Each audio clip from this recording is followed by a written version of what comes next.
Okay everybody, JT, and I got some notes here on the Barnesburg time trial. I hope you can see the board here.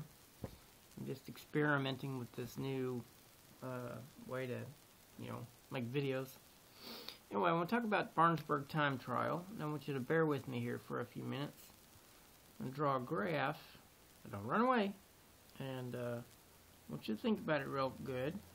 Let's let this axis right here be a rider's velocity, and this one right here will be the distance. Right? In fact, the distance on the course. So first mile, second mile, third mile, fourth mile, fifth mile, sixth mile, seventh mile, eighth mile on the Barnesburg time trial course. I want to talk about average speed for a minute. Let's say that a person desires to average 20 miles an hour. So let's call this 10 and this 20, okay? And so if you were to average 20 miles an hour, or ride 20 miles an hour every pedal stroke of the whole way, then that's what your curve would look like. It'd look like it's a flat line. Obviously, that's not what we see. In fact, you start off at 0 and you accelerate and maybe get above your 20 mile an hour line, and then stay up there a while and come below it, and then stay down here and then come above it, and then you end. So this area here is when you're the speed when you're above your average, you're actually gaining ground on your desired time. When you're below the line, you're losing time. In fact, you can't help it to be above and below the line there. But I want to talk to you about the terrain and the layout of the course, because when we understand that, we might be able to use that to our advantage. In fact, I'm going to try to make it a little bit bigger. This is the velocity axis. This is the distance axis. 1, 2, 3, 4, 5, 6, 7, 8. And as it turns out, from analyzing a couple of Garmin tracks that a couple of riders sent in for me on the Barnesburg, everybody's shape on Barnesburg is roughly the same. I mean, you start out at 0 when you take off, and of course there's a hill, and I'm just going to put a line in here for the average speed. This is instantaneous speed. So you climb up that hill. That's not quite right. You climb up that hill to the church, and you're below your average. And then right here at the church, you come above, because you start over, and then you're up here for a while, above your average speed. Because you're going down the hill, and then into those flats, and then here at 1, 2, 3, 4, out here at 4, of course, you begin to slow down, and then you kind of wander around out here underneath the underneath your average speed, and then you come back out right at mile 7. I don't have it to scale hardly. Right at mile 7 when you come back down the hill, this hill here. So basically, you spend some time below your desired average. We'll call this the desired average speed. R-E-D, average miles per hour, right here, this blue line. Okay, and then you spend time above your average speed. Okay, let me explain that again. Let's say you take off and drive to Lexington, and you average 60 miles an hour. Well, some of that time you may be driving 40 miles an hour. Some of that time you may even be stopped at a stoplight. Okay? Some of that time you may be driving 80 miles an hour, and then again, below your 60 mile an hour average. But it's the same thing on the time trial course. Okay? And this area here is below. And then finally, that last mile of the time trial, typically a rider is above their average. So it's important.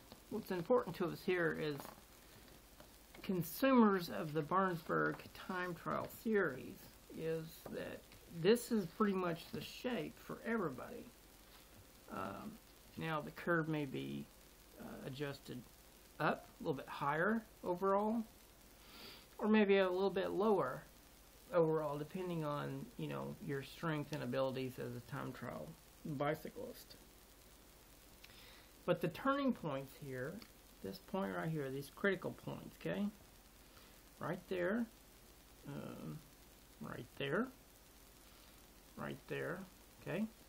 The points where you cross over from being in a state of losing time to being in a state of actually gaining or making up time, those are important points, and they occur pretty much at the same place for all of us, okay?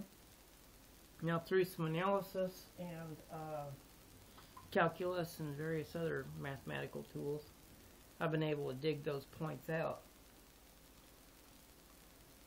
And you can try to keep them in mind as you do the series this year.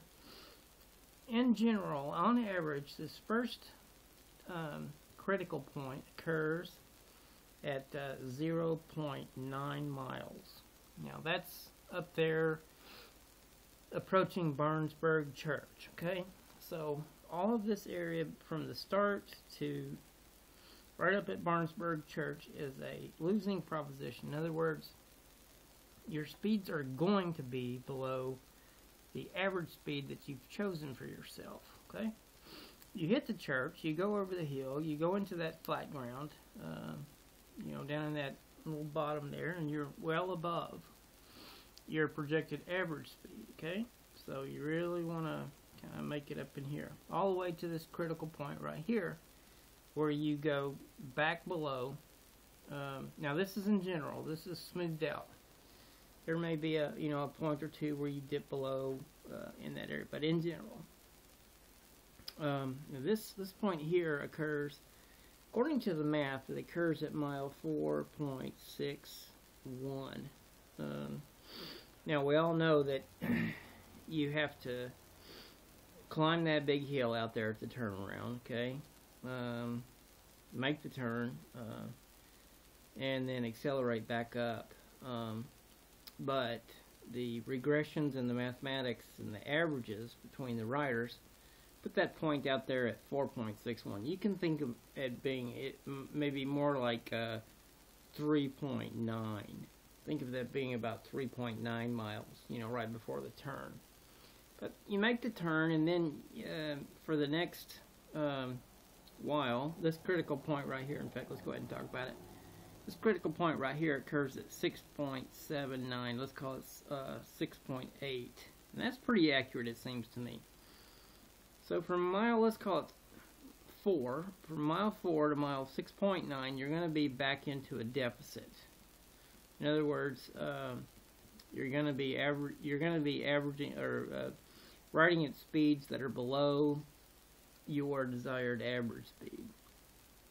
Okay, then at mile 6.8, okay, you go back past Barnesburg Church and you go over that hill, and then you cross through the critical point again into an area where you're gaining ground again, and you're making up time again on your desired average speed. So that will be the same for everybody. This curve, if you were to do a Garmin track of everybody that rides the course, you would see that this is pretty much the same. Now, like I said, it could be adjusted up, it could all be a little bit faster, you could adjust it down, it could all be a little bit slower.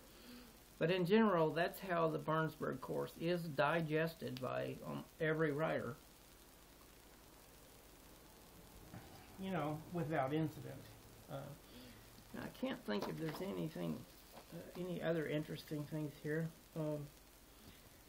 on this, but what you need to do is think of this area here from mile 0.09, so mile 1, all the way out here to mile 4. These 3 miles right here are where you really make it, okay? These 3 miles right here, okay, on the course from mile 1 all the way to mile 4. That's where you are going to make up the that's where you're going to build the foundation, the structure of your result. Okay. Now these other areas here of the curve, they're cannibalizing your time. They're cannibalizing your average speed. They're eating away at it. So you want to minimize these areas, the time you spend in these areas as much as you can. Basically, these cannibalistic areas are from mile 0 to mile 1, okay? And then from mile 4 to mile 6.8, okay? Those are the cannibalizing areas. Then again, of course, as I said a minute ago, the areas, the foundation areas, the high-speed areas are from mile 1 to mile 4, and then from mile 7 to mile 8 again.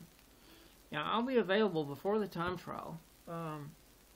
I start treatment next week, Monday, so I may not be real available, but we have a strategy on the Google page where you can put in your desired time, and it'll give you mile splits.